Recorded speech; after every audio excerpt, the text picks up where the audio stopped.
Today we will test two AutoCurlers, the old one by Philips and the new one by Philips. We'll see the differences, we will see the usage, and also we'll talk a little bit about hair jamming, which may occasionally happen, but how to avoid it and what to do with that. I will start with basically similarities, because you may see that the operational buttons are pretty much the same. So what you can see here, I will start on that one, is switch on buttons and the temperature setting. You can choose from 117, 190 and 210, which is pretty much the same as for the old one. Also you can set up the time, how long do you want to impact your curl, and also the direction of the curl, left, right, or one left, one right, so just switching them automatically. And this is the best, basically the buttons that you click for making the curl going inside of the product. But all the rest is, the form is pretty much different. So this one looks like that, and you have to put your hair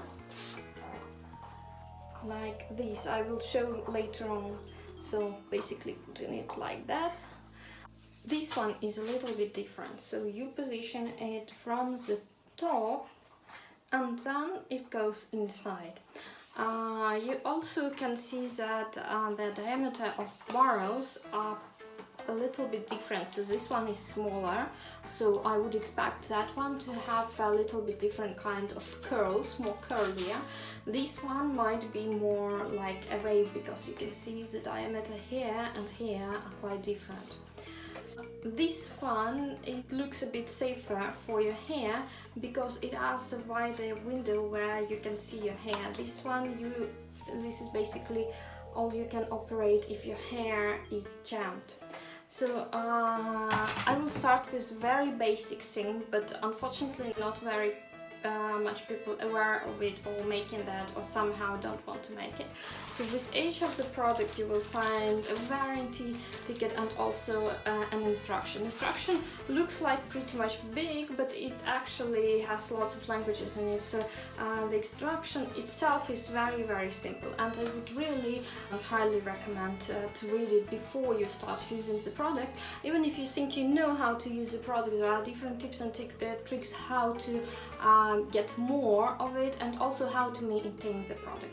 Also you will find in the box a few accessories. So for the new one especially, this is like a cleaning tool, pretty much the same you have for the old one. So just to clean your barrel like that, so you just put it in, just clean it. That might be needed if you are using any kind of styling, hair styling products that may eventually end up on your heating barrel.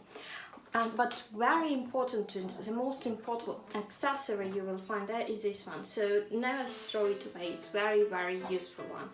First of all, this helps you to avoid a hair jam.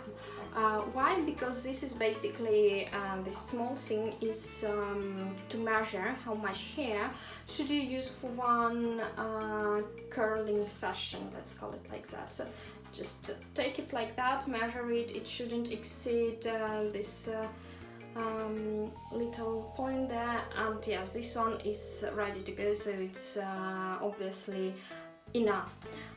If you have very long hair, please take it into account, because in both of the products you have the limitation on how much space you get here and how much basically hair can you get. So I used to have very much longer hair, so I didn't do it like one curl at a time. I've put the product on the middle of my hair, make the first part and then make the second part. So it basically just this one and then continue it upper, because if you put too much hair and if you don't use this tool, at least at first, you will get used to how much hair do you need to get in the barrel. So basically your hair might be jammed, and this is very uncomfortable situation, because you end up with a product like here and yeah, you basically can't do much. So this is the tool that will also help you to unleash your hair from the barrel very easily. Only thing I really recommend to avoid is never switch off the product manually if it has champed your hair, because it feels that the hair was champed there and it switched off automatically, and it actually has this like a bar inside of it which keeps your hair inside, and if you will switch it off manually it might be stuck there, and then it will be way much harder for you to output your hair from the AutoCurler, which is really stressing. I will start with the old one to show you how it works and what will be the end result, and then we will test the new one to compare the process itself and also the result. So I'm switching on the product, so when the light goes like that, it's still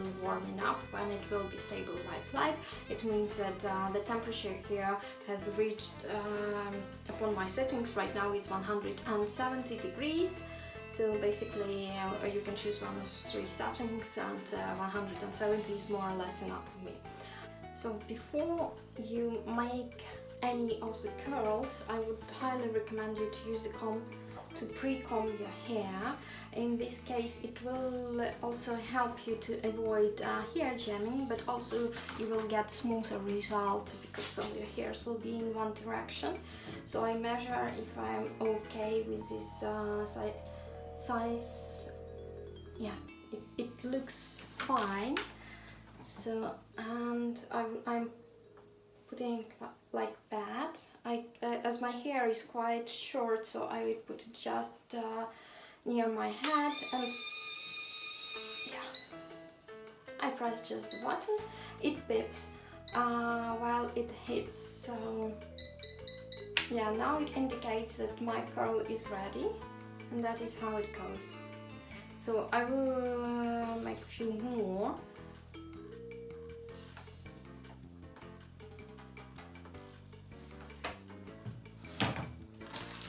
So just combing my hair,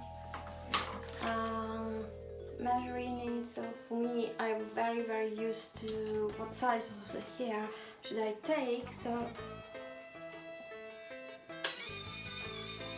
magic happens.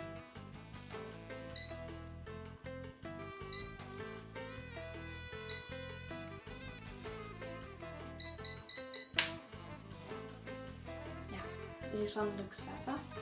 Those are a little bit different because it uses different side of curling. So obviously curling one way for me doesn't work. So I basically can undo it and just put it in one direction, and to curl all my hair into one direction. So at least on this side, and then change it for the other side, and not to make it side by side. Why for me ProCurler is way much better than a regular curler. So first of all, you basically get more or less the same view of your curls.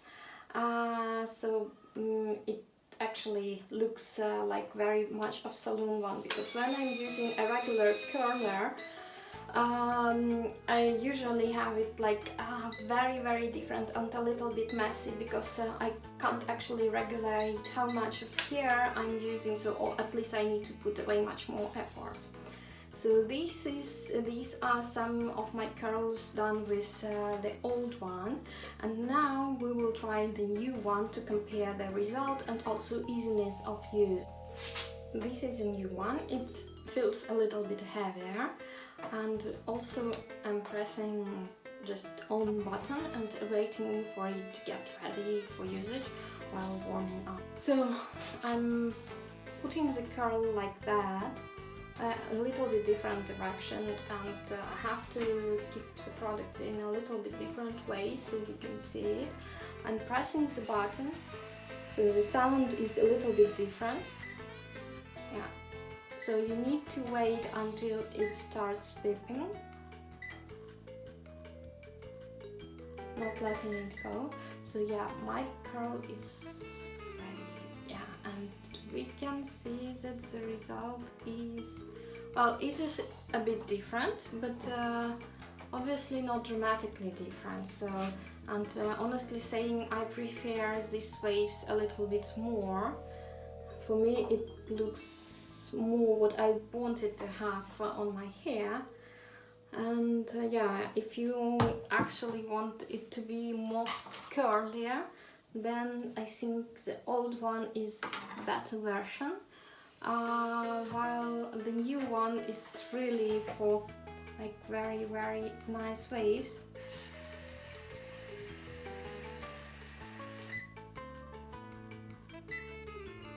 Let's make a few more.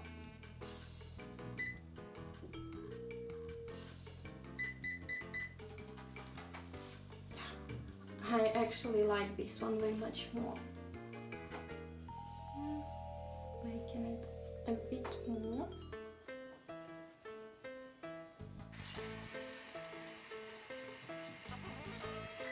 And it feels like it actually, as I can put a bit more hair in this one, so it feels like this one will be a bit faster to make my overall curly look. So I will make this half of my hat with the new one and that part of my hat with the old one, and we will compare how it looks later on.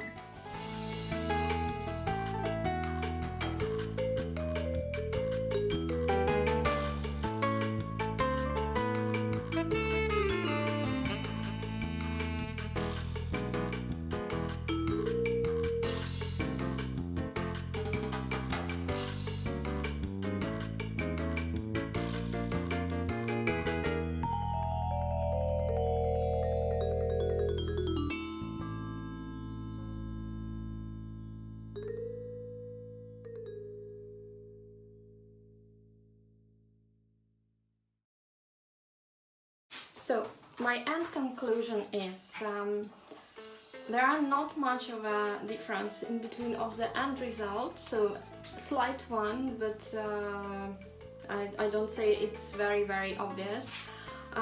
In terms of usage, I really appreciate this kind of putting it together than like that one, still maybe because I'm not used to it. In terms of like the way I feel, I really like that one more.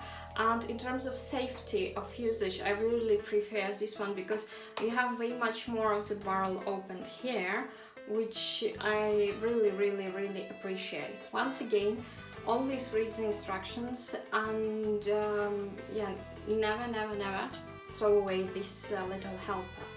So yeah, that's it.